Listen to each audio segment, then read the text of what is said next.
In this lesson, we will now look in greater detail at some of the other components that make up an aircraft's hydraulic system.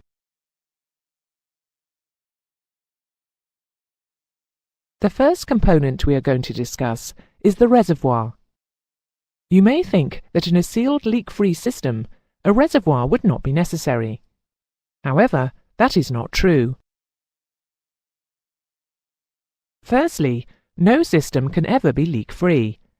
In fact, we have already said that a very small amount of fluid is allowed to leak across the seals of actuators in order to lubricate them.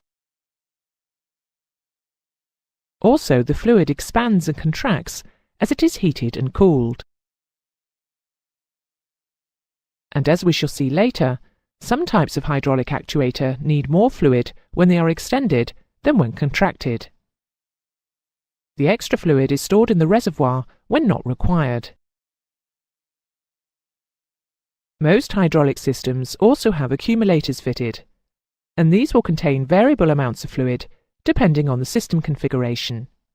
Again, we will discuss these in greater detail shortly.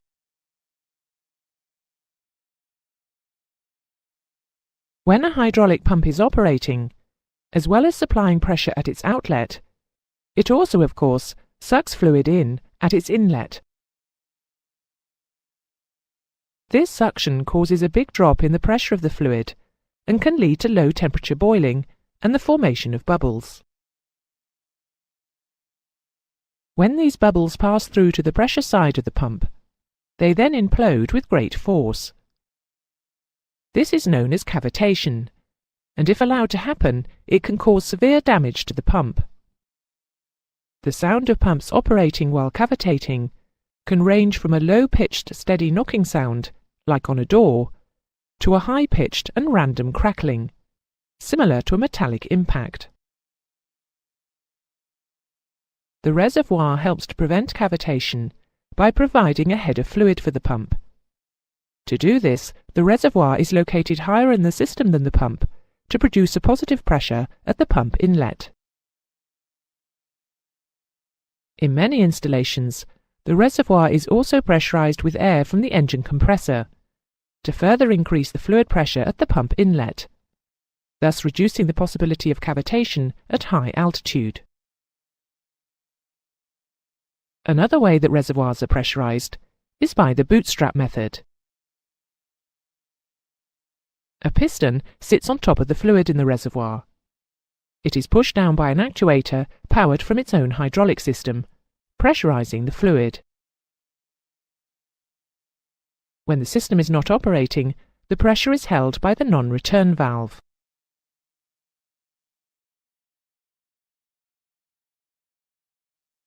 The reservoir also contains connections for suction pipes to the pumps and return pipes from the system,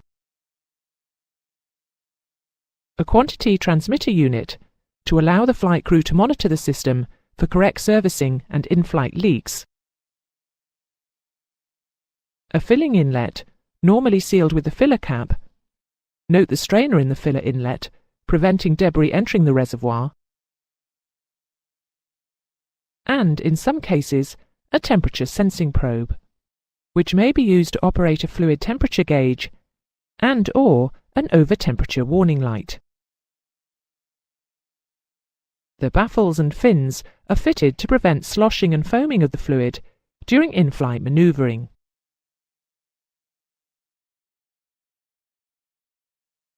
In systems which are fitted with more than one pump, usually the main pump is engine-driven, whilst the backup may be electrically or pneumatically driven, or may even be a hand pump.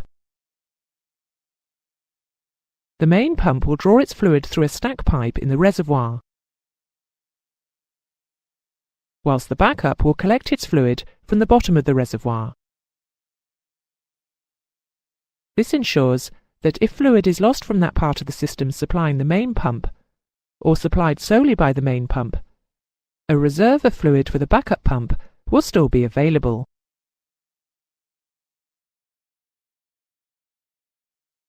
It is very important that hydraulic fluid is kept free of foreign bodies.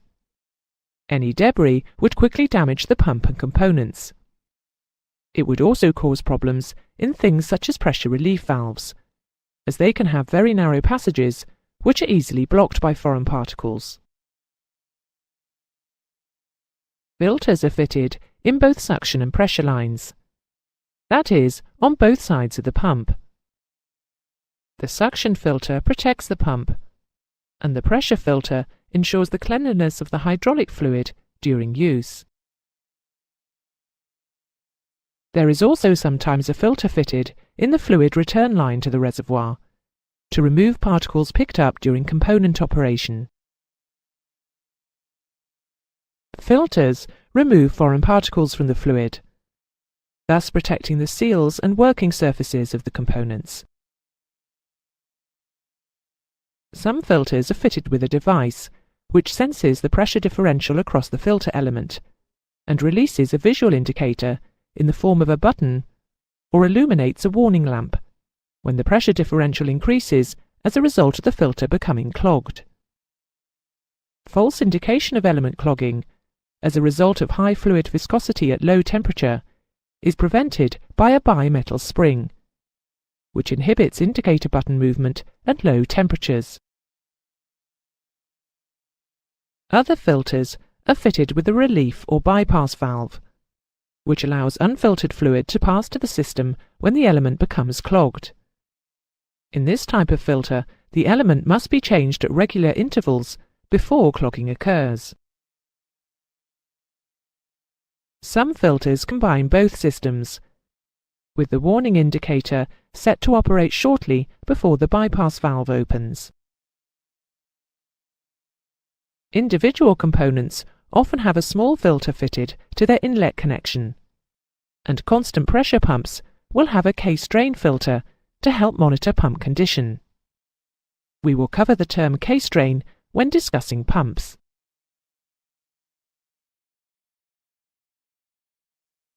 Filter elements may be manufactured from paper, felt or gauze, from metal wire, or from a combination of these materials. All elements, except those made from wire, are usually discarded when removed, but wire elements may usually be cleaned. Cleaning by an ultrasonic process is normally recommended, but if a new or cleaned element is not available when the filter becomes due for check, the old wire element may be cleaned in a suitable solvent as a temporary measure.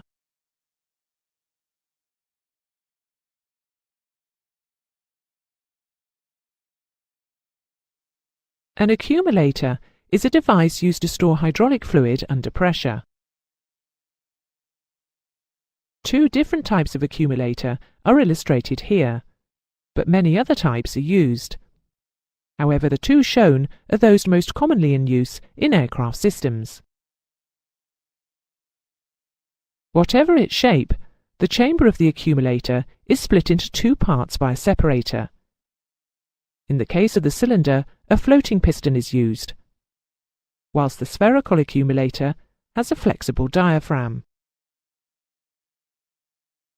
For the purpose of this explanation, we will concentrate on the cylindrical type, as this is the most common of all. The volume on one side of the floating piston is pressurized with air or nitrogen, and the other is connected to the hydraulic system pressure line. The gas side of an accumulator is normally inflated through a charging valve, which may be attached directly to the accumulator or installed on a remote ground servicing panel and connected to the accumulator by means of a pipeline. The charging valve usually takes the form of a non-return valve, which may be opened by means of a plunger in order to relieve excessive pressure. To pre-charge or check the gas pressure, the system hydraulic pressure should be released. This will allow the gas pressure to move the floating piston to the bottom of the accumulator.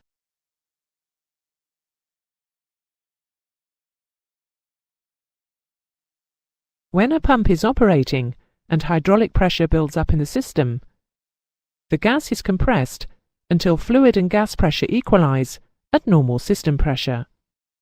At this point, the pump commences to idle, and system pressure is maintained by the accumulator. The accumulator gas pressure gauge will now read system pressure. A non-return valve is fitted upstream of an accumulator in order to prevent fluid from the accumulator being discharged back through the pump to the reservoir.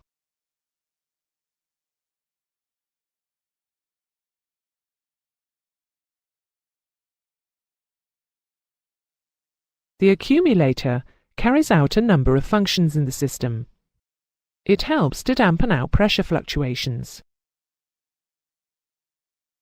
It allows for thermal expansion and contraction of fluid trapped in the pipes. It can provide a small emergency supply of fluid to the system in the event of pump failure.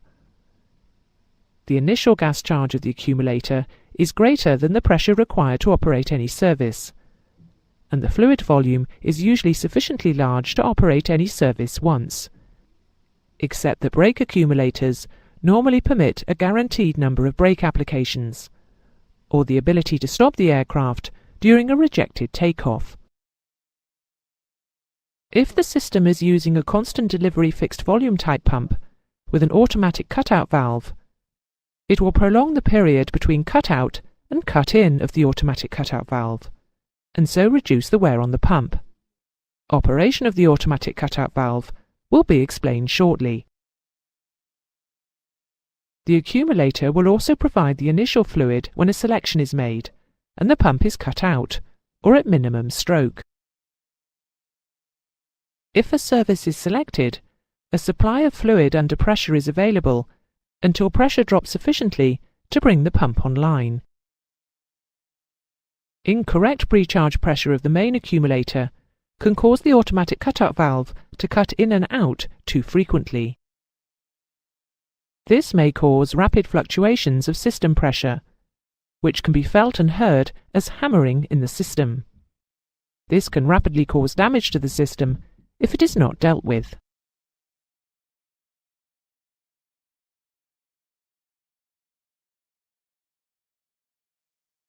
An automatic cutout valve, ACOV, is fitted to a system employing a constant delivery fixed volume pump to control system pressure and to provide the pump with an idling circuit when no services have been selected. The ACOV consists of a piston, which is sensing system pressure. This is opposed by a spring. The piston is controlling a poppet valve. The ACOV operates in two modes. These are known as cut-in and cut-out. The valve is in the cut-in position when spring pressure is greater than pump output pressure. The piston is fully down and the poppet valve is closed. Cut-out is when hydraulic pressure is greater than spring pressure. The piston moves up and the poppet valve is open. This allows the pump output to return to the reservoir.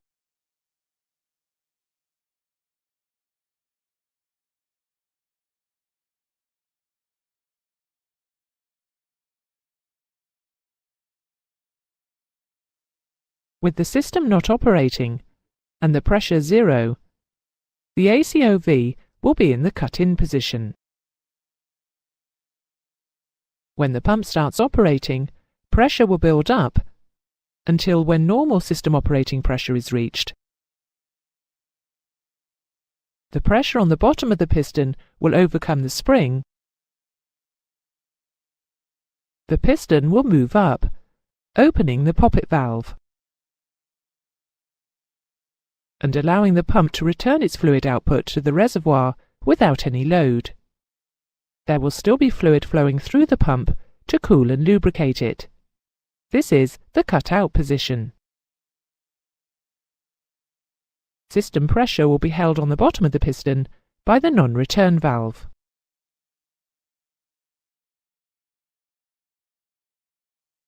When a service is operated, system pressure will fall.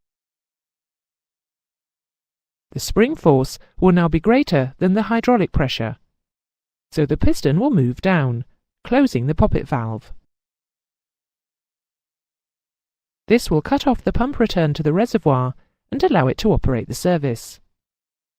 The ACOV will remain in the cut-in position until the service reaches the end of its travel and pressure builds up again. It will then return to the cut-out position.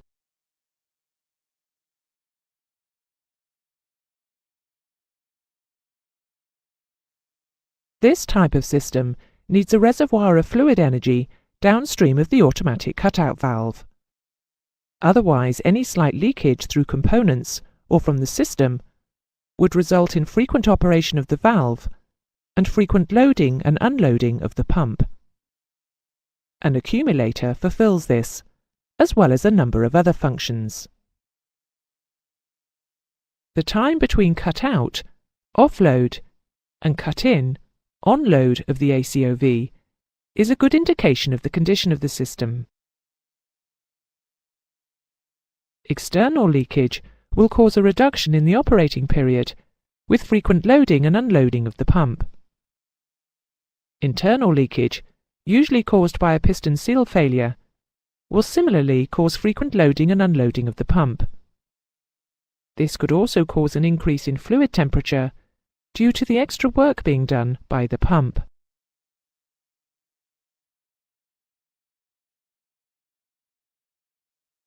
That is the end of the lesson on components. To summarize the main points, a reservoir provides both storage space for the system fluid and sufficient air space to allow for any variations of fluid volume in the system,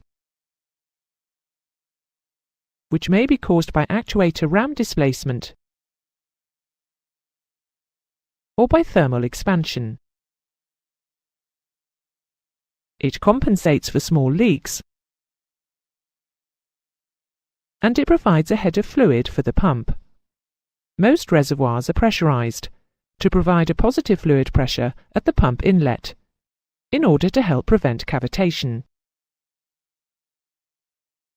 Filters are used to protect pumps and other system components from damage caused by foreign particles in the fluid.